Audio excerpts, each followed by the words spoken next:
ko, sayang sir ka, laki mo pa naman. Pulis ka pa naman. Hindi ka magandang kausap eh. At yan, sinisimulan na naman niya ngayon, maglalagay-lagay na ganyan. Tapos maglalagay na naman yan, may mga poste na, kung mapapansin mo. Tatanggalin natin yan. Ka-video nyo, nakita nyo ha, tinabit natin yan, wala sila dyan. Ayun, sumasakay sila. Lalaban tayo ng kasuntuhan dyan, wala tayong problema.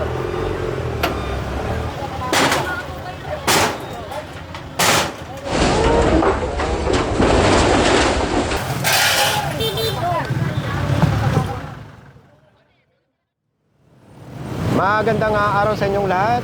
Ngayon ay Thursday, February 15, 2024 at sa oras na 8 ng umaga. Nandito tayo ngayon sa may kahabaan ng CAA Road at sakop ng Las Peñas. At nandito ngayon ang team ng MMD Special Operation Group sa pamumuno ni Sir Gabriel Go ng head ng SOG. Nandito ngayon ang team ng Special Operation Group dahil ito ay request ng Las Peñas related dito sa bayanihan sa barangay na programa ng MMDA na kasama dito yung mga sewerage, flood control at kung ano-ano pa. Nabanggit ko na ito ay special request kaya pwede rin po kayong mag-request or written report sa MMDA kung kayo ay may mga concern sa inyong lugar, kung mayroon kayong ipapaklear, picturean nyo lang at ipadala sa MMDA gaya nga nung last interview ko kay Sir Gabriel Go na huwag kayong mag-alala or huwag kayong matakot dahil hindi na naman ilalabas ang inyong identity. Nasa Balikatan Street tayo at sakop ng Las Peñas. At ito ang isa sa mga request ng barangay. Itong sasakyan na ito. Bali, mag-iisang taon na itong nakaparada dito at kinahoy na. Ibig sabihin ng kinahoy, wala ng mga makina.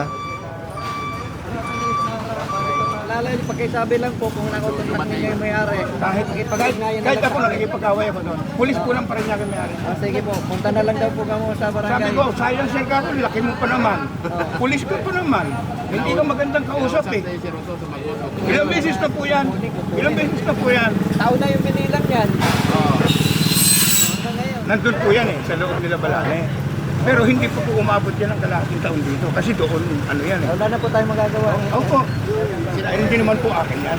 Gusto ko nga pong maalis yan. Sabi ko lang, ang inaano ko lang po, para kung sakali na pumunta siya, para masabi ko rin. Agad nyo na lang po na may pag-unahin na lang. Wala naman pong problema. Sabi ko lagi ka akong pinupuntahan yan. Pagka may clearing ka ako, sinasabihan ako. Lagi ka ako dinilig ako dahil sa akin mo iniwan. Pinasadahan din ang matisikip at maliliit na kalye sa nasabing barangay. Ulasan yung or labasan yung may mga may-ari ng motor pero huli na. Dito rin mga enforcer.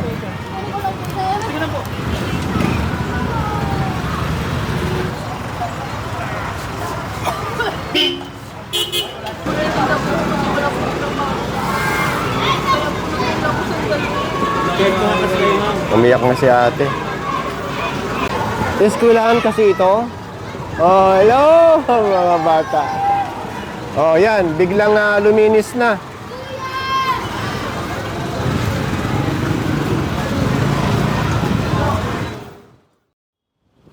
After ng Las Piñas ay pinasadahan din ng team itong lugar ng Peldera. Tabi lang ito ng Mayor Road at pinagpapatak ang mga nakapark mismo sa corner ng kalsada.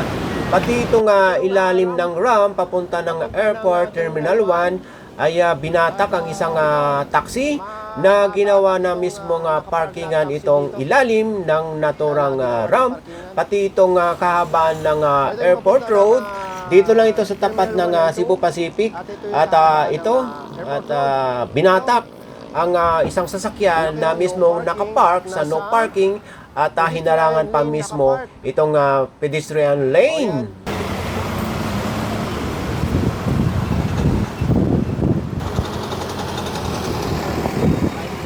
At tinikitan din ng mga sasakyan na nakapark mismo sa kahabaan ng Airport Road.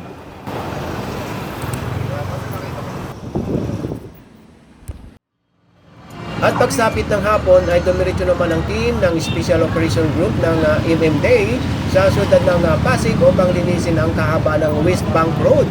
Dahil nga ito ay special request, ay sinuportahan ito ng LGU Pasig sa pangunguna ng MMDA Action Officer na si Mr. Edwin Lopez at ang head ng Action Line na si Mr. Bong De Leon. Kasama sa operasyon dito sa kahabaan ng West Bank Road, ang matagal nang nirereklamo at matagal nang binigyan ng notice, ito nga ang sidewalk clearing, illegal parking, at kung ano-ano pa.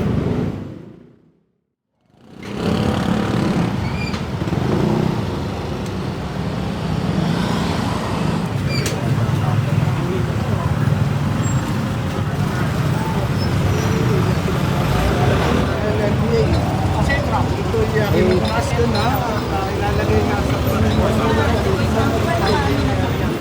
So ito mga kabayan at nakapatong na nga sa sidewalk at kinumpis kayong ibang mga cases ng mga soft drinks dito bilang warning dahil pagka hindi pa tinanggal itong mga case ng soft drinks na ito ay pagbalik kukumpis kayo na lahat ng LGU Pasig or ng MMDA. Ito nasita dahil walang helmet at nung tinanong yung driver kung may lisensya ay wala. May ginagawa ka? So may impound ito. Ano ba? Walang mabawi. Yung nabili mo, yung pera mo. O siguro naman, nakabawi ka na. Ibalik na natin sa pamahalaan. Ibigyan kita ng notice kay Alan ngayon. Pumunta ka sa akin sa opisina. Pag-usap tayo, gumawa ka ng undertaking kung kailan namin pwede tanggalin yung mga yan. Ililisin yan. Eh, magugulat na lang kami. Nakatayo na, sasabihin warehouse. Sabihin, stock room. Sa opisina, ganyan ang ginagawa niya. Tapos halos tatlo na yan.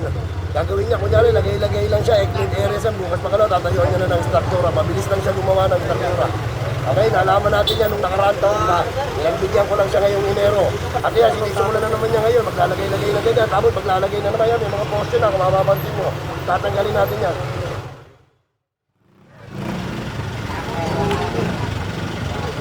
Kaya kasagaban niya, pag may dumaan sa sasakyan, kasagaban niya. Hindi na ba, yan nyo na kami, huwag na kami naman. Hindi na kami rito, nakatayo ka lang dyan, gawa ka ng gawa dyan.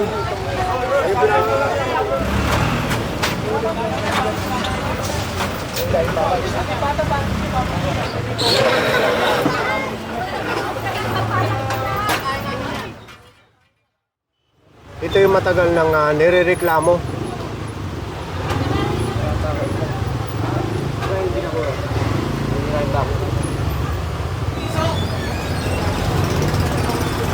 Dahil sa umaga, hindi lang iilan jeep ang nakikita rito. Talagang marami.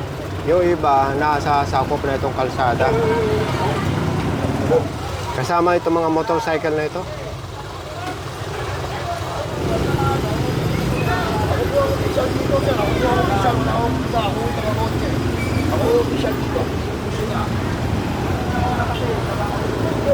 Tawagin ko ninyo kung sino yun. Maalisin ko rin sa operation namin.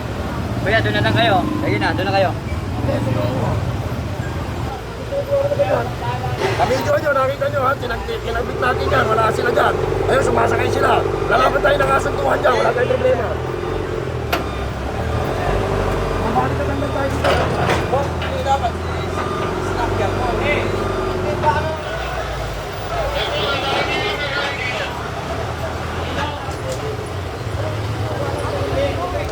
Hindi na pa kami rito, alisin nyo kung kailan nandito na tao. 5 minuto hinahanap nyo, ilan ang araw, ilang linggo, ilang taon na kumabalik-balik dito. Hindi nakurang ko pa yan. Ako, isa dito, ito sila, assistant lang sila. Tapos sabihin nyo. Ako dito finalist yan, ako dito magpapalito na dyan. Taon na tayo nag-usap, taon. Abrad, saka macho. Kaya hindi kayo sumusunod sa lokal na pamahalaan, kaya kung hindi na ako nagpunta sa LGU.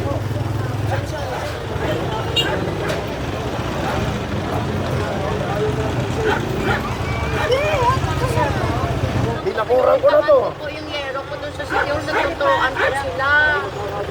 Kung tinanggal ang bakod dito, may bakod to eh.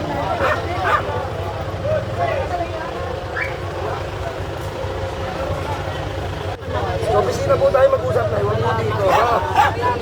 Kung kailangan mo ng tulong, kahit yung klase, kung wala na yung yero mo, bibigyan kita rin ng yero, ha? So ito yung tatanggalin. Ay, kayo dyan, mga bata, alis kayo dyan.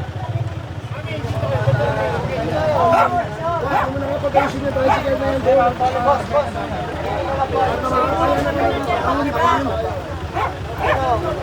Tanggalin nyo na yan, hindi mawawala yung basura dito hanggang meron yan.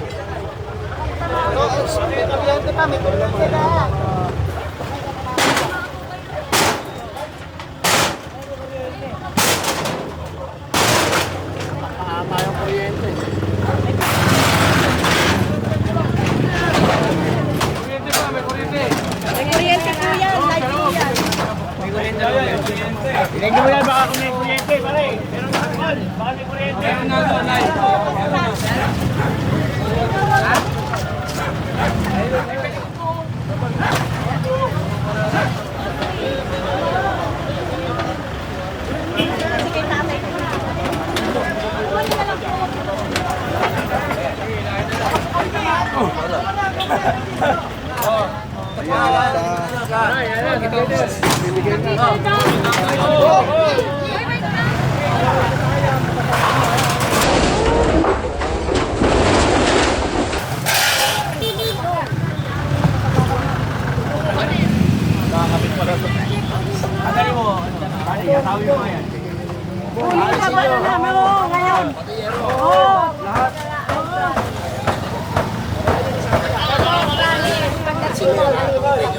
Okay na daw yan, sila na magkaano.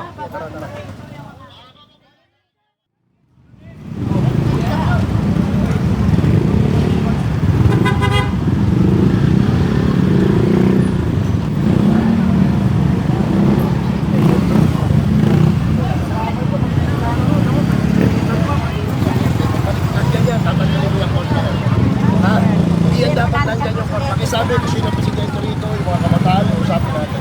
Meron tayo mga single court na may pagkaroon dito. So, para hindi na yan mawala, huli na nila, pag kami nagtanggal na kasi kukuhain ko yan. Ha? Salamat nanay ha, kayo po siya. Kasi pag may naglaro, napatakbo sa kalsada, kung pwedeng na-aksidente. Ha? Pabigyan ko, pakisabi kayo pre, hanggang Sunday, pag hindi yung tinanggal, kasi nakukuha magtatanggal. Kung makikita nyo, malawak ito eh. Tatlong court ang makikita natin dito na pinatatanggal nga ni Sir Bong De Leon. At bukod sa basketball na nakikita ninyo, hanggang doon, yung court itong ginawa na talagang parkingan.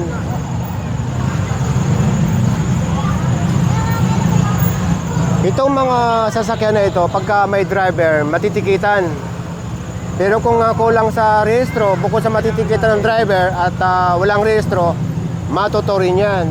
Pero yung mga kompletong papeles, pag may driver, matitikitan lang. Pag walang driver, lahat yan matoto. Nasa area pa rin tayo ng Pasig City at nasa kahabaan tayo ng ang haba nito na matitikitan yung mga ayan, yung mga naka-illegal parking. Yung mga walang driver, matoto. Hanggang dito sa kabila.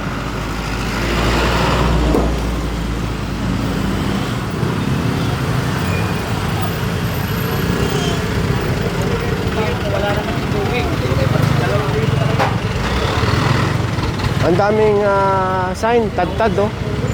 Ayun, hanggang doon sa unahan. Ay, ang dami palang, haba.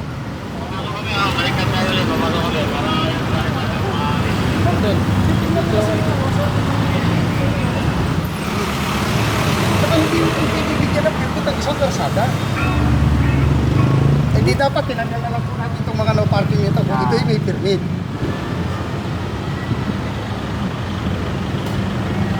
Ang haba.